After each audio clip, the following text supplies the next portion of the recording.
karena kita membandingkan hidup kita dengan orang lain, kita malah menjadi tidak mau bergerak maju. Kita akhirnya stop, berhenti di tempat. Oh, itu kecewa soalnya. Kecewa, karena kita ngerasa kenapa kok aku nggak kayak dia ya. Kalau Anda sakit gigi, Anda ke dokter gigi. Kalau Anda sakit tulang, Anda ke dokter tulang. Mengapa kalau Anda ada problem kejiwaan, Anda tidak mau ke psikiater? Apa nggak boleh gitu saya membandingkan itu? Boleh, boleh. Tadi katanya ada positifnya juga Ada kan? positifnya. Buanglah masalah pada pakarnya bersama psikiater. Buat apa susah? Bahtera Yuda 96.4 FM. Saya tuh iri ya sama Dokter Amy ya. Ngapain lagi iri sama saya? Saya ini nggak ngapa-ngapain, biasa aja kok iri sama saya. Ya, penampakannya makin kaya. Makin kaya. Iya. Aku nggak pakai berlian loh, nggak pakai apa-apanya yang kaya. Berlian nggak dipakai soalnya ketinggalan. Kalau Koko juga kayaknya semakin kaya deh. Kok bisa? Kayak monyet. Psikiater malah gitu loh, ngedon-ngedonin pasien ya. Bercanda. Serius loh, saya ini lagi down karena saya ngerasa dunia ini nggak adil, Dok. Kenapa? Soalnya saya kayak manusia, Anda kayak monyet. Jadi monyet ceritanya lagi iri sama manusia. Enggak, serius. Saya itu ngerasa nggak seneng gitu loh sama orang-orang yang sukses. Saya nggak seneng, kan wajar toh. Makanya sampai ada quote, tertawalah di atas kesuksesan orang lain, ya kan? Menangislah di atas penderitaan orang. Tapi kebalik, saya tuh seneng gitu kalau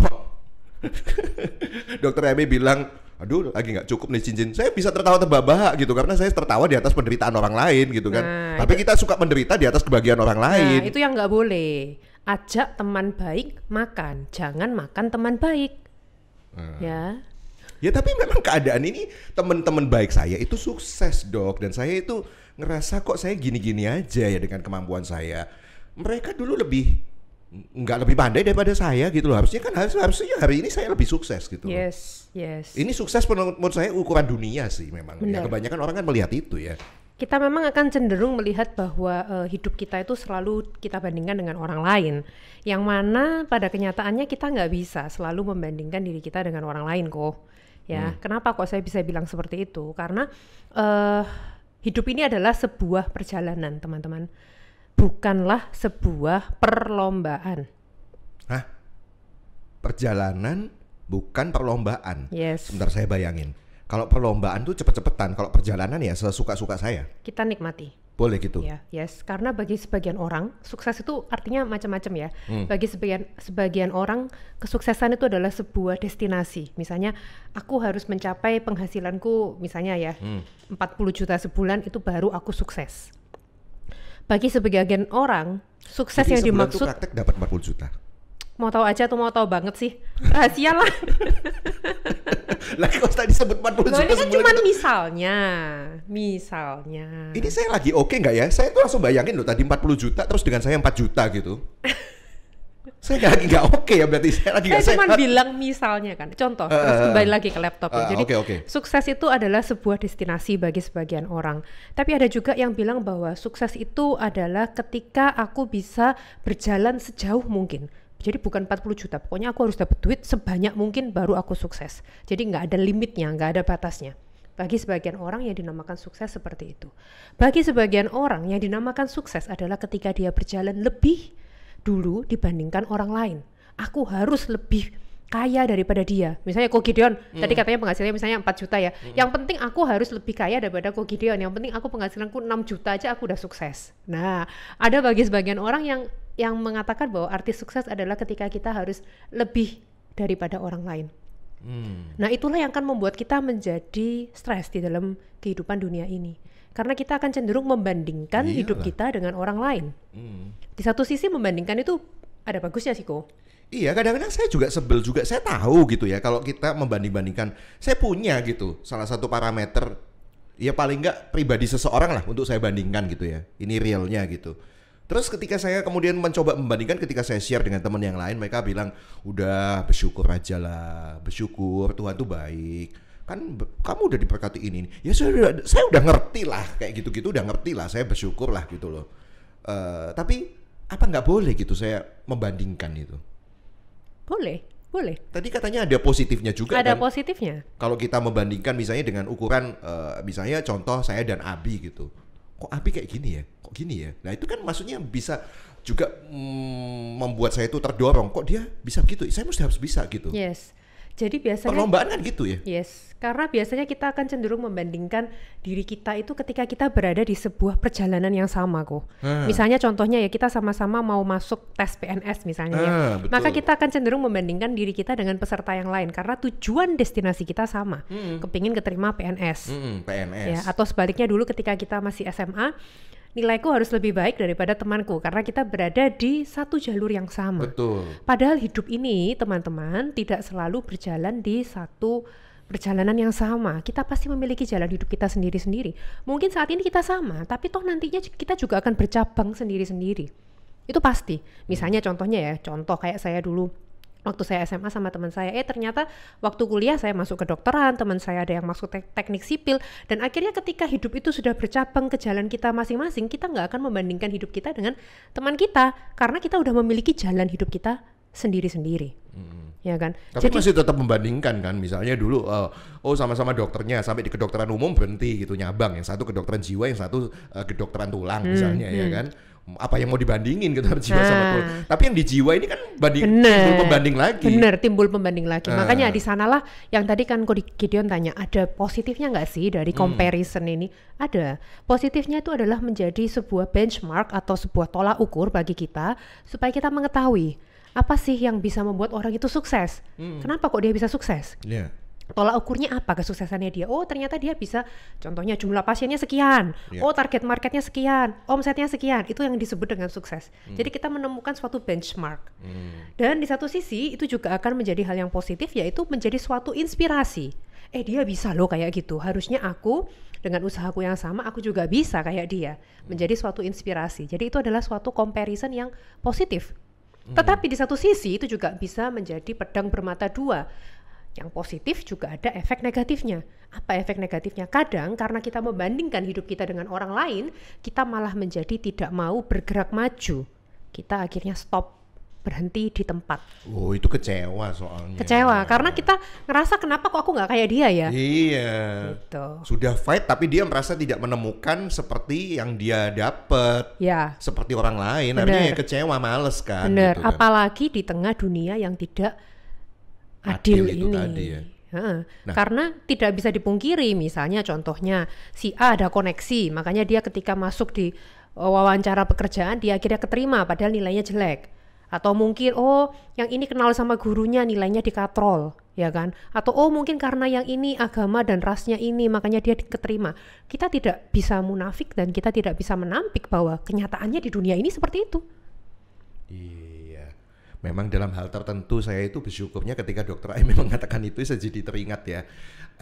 Di satu sisi enak sih saya terkenal itu banyak channelnya ya kan, kemudian itu yang mungkin nggak dimiliki oleh orang lain gitu ya. Tapi di satu sisi ya itu tadi saya ngerasa memang dunia ini nggak adil kok, nggak adil ya. Ya buktinya apa? Hari-hari ini banyak loh yang bunuh diri. Memang. Kenapa mereka bunuh diri? Saya rasa mereka sudah tidak menemukan jalan lagi bahwa dunia ini adil bagi dia gitu. Yes. Ya. Orang-orang yang bunuh diri itu kasihan. Orang-orang yang bunuh diri itu sebenarnya adalah orang-orang yang kelaparan dan kehausan akan cinta kasih. Kita kalau orang lapar ya, kita mau kasih makan aja gampang. Kita beli nasi bungkus, kita beliin roti, mereka udah kenyang. Tetapi orang-orang yang kelaparan dan kehausan akan cinta kasih, justru di sanalah orang-orang yang kasihan, yang mana yang obatnya hanyalah dengan cinta. Nah, tugasnya siapa dong kalau gitu? Kita. Hah? Kita. Setiap daripada kita memiliki tugas untuk bisa mengulurkan tangan kita kepada orang-orang di sekitar kita. Ini data 2016 yang saya punya ya, berdasarkan sistem registrasi sampel dari Badan Litbangkes 2016 loh ya. Data bunuh diri per tahun tuh 1.800 orang. Paling enggak itu setiap 5 orang melakukan bunuh diri. Ya, serta 47,7% korban bunuh diri itu, ini yang saya bingung, adalah usia 10 sampai 39 tahun. Yes. Usia produktif loh itu. Itulah yang makanya ada namanya quarter life crisis. Quarter life crisis, krisis kehidupan seperempat abad ya. Kenapa? Ternyata ketika dewasa muda, kita baru lulus dari kuliah, kita mau masuk ke dunia kerja, di sanalah kita mulai melihat realita bahwa ternyata dunia itu tidak seindah dongeng. Anak-anak dulu dibilang, oh iya happily ever after, nanti kalau udah nikah kamu punya pasangan yang mana kamu hidupnya bahagia selama-lamanya kayak putri dan pangeran.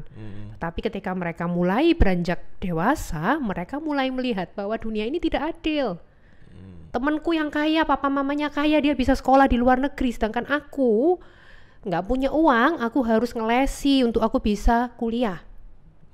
Contohnya kayak gitu. Dia enak dimodalin papa mamanya bisa buka pabrik. Aku nggak punya uang, aku buat makan aja susah. Kok itu isi Contohnya hatiku kayak gitu. banget ya? Oh iya dah, aku nggak nyadar. Ya ampun. Berarti ini aku Wah, tapi kok kasus pasien juga diungkap? Itu sempat yang pernah saya rasakan. Serius. Karena itu banyak pasien-pasien yang cerita gitu ke saya banyak. Makanya kenapa kok saya bisa ngomong ini, karena sebenarnya yang saya omongkan ini ya keluhan-keluhan dari pasien saya, tentunya identitas dirahasiakan. Iya. Dan di satu sisi gini, oke lah, itu misalnya identitas pasien dirahasiakan, itu pasien Anda. Saya rasa juga dunia ini nggak adil ya, ketika seseorang yang dia ini mendapatkan perawatan untuk kesehatan jiwanya. Ini bukan kesehatan fisik loh, saya ceritakan ya. Kesehatan fisik kita juga masih melihat ketidakadilan, kok apalagi yang kesehatan jiwa gitu ya.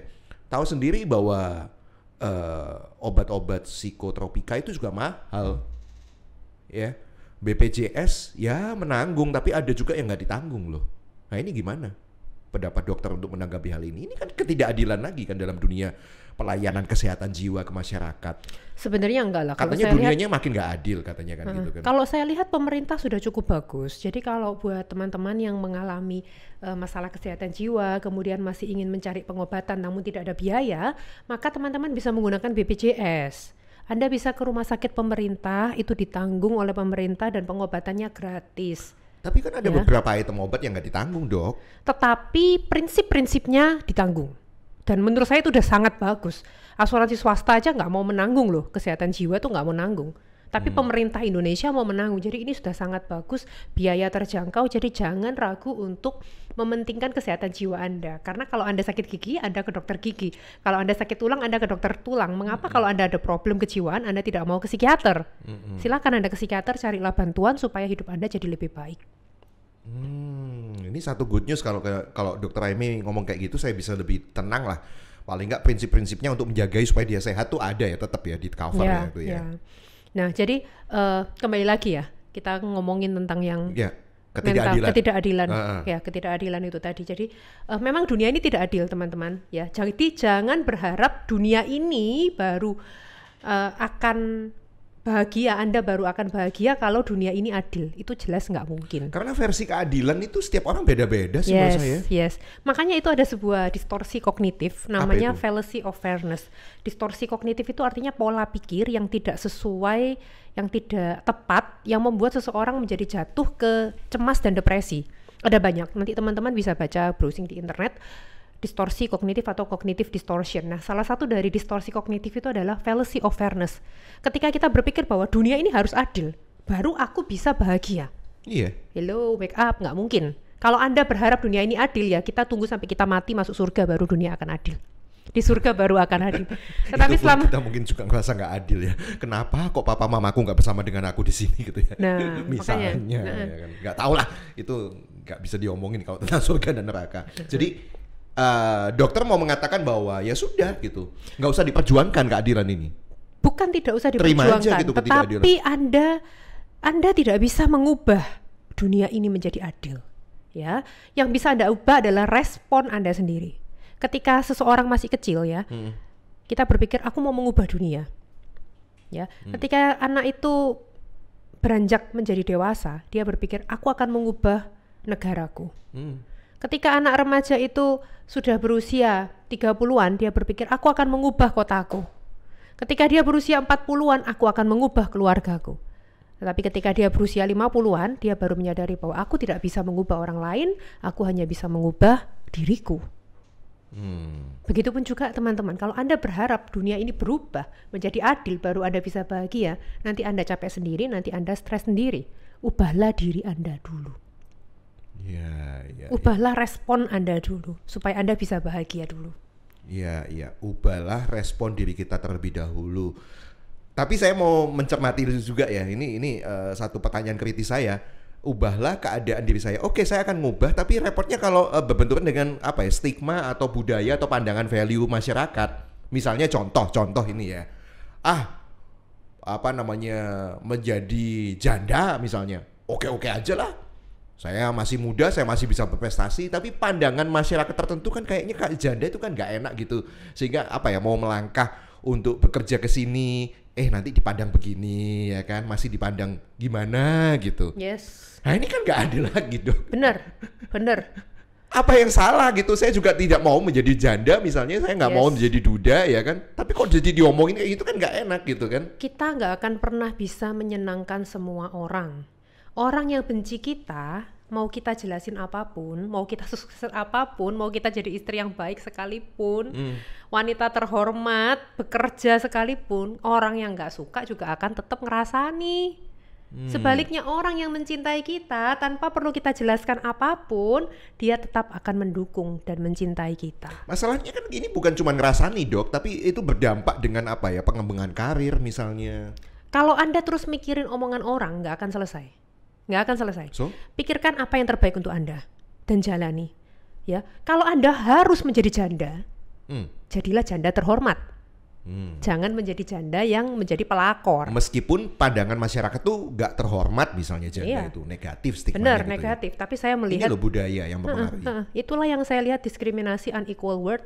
Kita sangat mudah untuk mengkotak-kotakkan orang hitam dan putih. Padahal kita semua ini abu-abu. Kita nggak ada yang benar-benar suci, nggak ada yang benar-benar sempurna kan di hadapan Tuhan. Kita semua daripada kita adalah orang-orang yang berdosa. Jadi be kind, berbuat baiklah sama orang lain. Because everyone you meet is fighting a battle you know nothing about. Karena setiap orang yang Anda temui itu memiliki pergumulan, memiliki perjuangannya sendiri-sendiri. Jadi jangan menghakimi, oh kamu janda, oh kamu duda. Padahal kamu nggak tahu loh kenapa kok dia jadi janda. Mungkin dia digebukin suaminya hampir mati, mungkin dia diselingkuhin, mungkin dia diporotin, uangnya dibuat jadi utang. Ada loh banyak kasus seperti itu. Contoh lagi kasus pasien saya. Dia adalah seorang Pural dalam arti dia hostess di Wanita Malam. Ternyata ketika dia masuk di ruang konsultasi saya, betapa mengejutkannya ketika saya mengetahui bahwa dia dijual oleh mamanya. Ya ampun. Apakah tega kalau kita kemudian dengan mudahnya menghakimi bahwa kamu berdosa, kamu wanita jalang, kamu berdosa. Dia nggak bisa memilih. Dia nggak bisa memilih. Dari kecil dia nggak punya uang, dia buat makan mamanya menjual dia. Gitu loh. Makanya saya bilang, be kind because everyone you meet is fighting a battle you know nothing about. Iya. So sikap kita gimana dong kalau menghadapi kayak gitu ya? Menentukan sukses menurut ukuran kita sendiri, ya udah gitu, selesai. Tentukan apa yang bisa membuat Anda bahagia. Dan selama itu positif, ya sejalan dengan apa yang Tuhan harapkan, ya kemudian hal itu bisa memberikan dampak yang positif buat hidup Anda, lakukan. Nggak usah dengerin apa kata orang. Karena kalau dengerin apa kata orang, Anda hanya akan berjalan di tempat. Dengarkan apa yang terbaik menurut Anda, tanya sama Tuhan, maka Tuhan akan membimbing Anda untuk menjadi lebih baik dari hari sebelumnya. Amin. Oke, fix. Saya juga tidak akan membandingkan, meskipun jomblo mungkin tidak dikasih kesempatan untuk mimbar keluarga. Ini saya speak up nih. Teman-teman silakan kalau ada yang mau, ini ada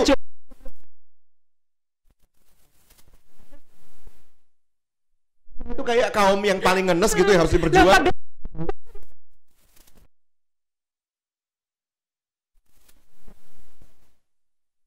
Fight gitu loh, nggak apa-apa. Meskipun saya nggak dapat kesetaraan. Oh kalau yang ngomongin keluarga itu yang pantas tuh tentang yang keluarga itu adalah mereka yang sudah berkeluarga, yang nggak berkeluarga itu nggak pantas lah gitu loh. Tapi nggak apa-apa. Saya bahagia kok. Saya sukses melihat ada keluarga-keluarga yang bahagia dengan anaknya, dengan saran-saran saya meskipun saya belum pernah menjalani. Benar banget, karena kebahagiaan itu sebenarnya tidak ditentukan oleh Anda jomblo atau Anda punya pasangan, Anda bekerja sebagai apa, atau Anda punya rumah apa, mobil apa, ataupun apa kendaraan Anda. Bukan itu yang menentukan kebahagiaan Anda, karena yang menentukan kebahagiaan Anda adalah diri Anda sendiri, karena bahagia adalah pilihan. Ya. Dan saya memilih bahagia. Saya itu, bahagia. Aku juga kok. Ya ada keluarga yang akhirnya nggak jadi berpisah loh, gara-gara setiap saran saya. Baguslah. Berarti Nggak bisa dong orang menghakimi, oh kamu nggak qualified lah menangani keluarga.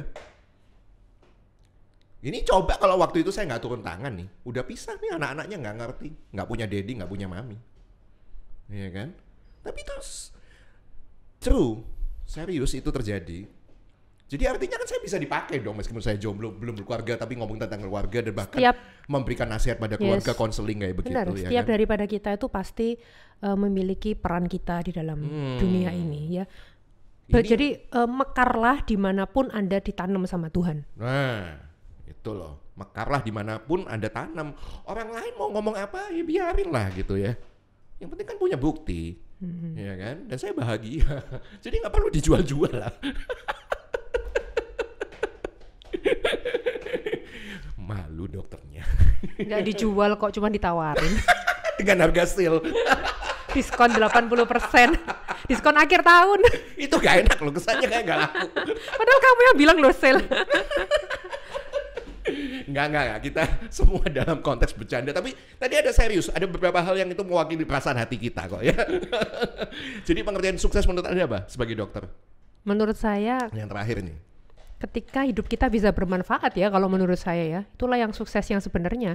Bukan dalam hal materi aja, tapi ketika hidup kita bisa bermanfaat, kita bisa bahagia sesuai dengan jalan yang Tuhan inginkan dalam hidup kita. Menurut saya itu arti sukses sebenarnya. kalau dirasa menurut orang lain Anda itu gak bermanfaat misalnya, Oh, sudah pernah saya melewati. nah makanya gimana? Ya cuek aja, yang penting I'm happy. Loh, aku dulu mau jadi psikiater kan gak disetujuin sama orang tua aku.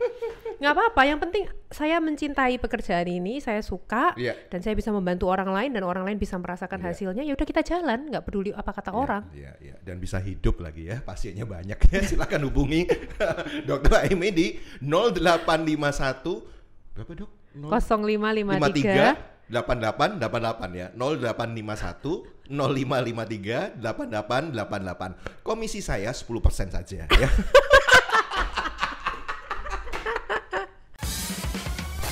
Buanglah masalah pada pakarnya. Bersama psikiater. Buat apa susah? Bahtera Yuda 96.4 FM.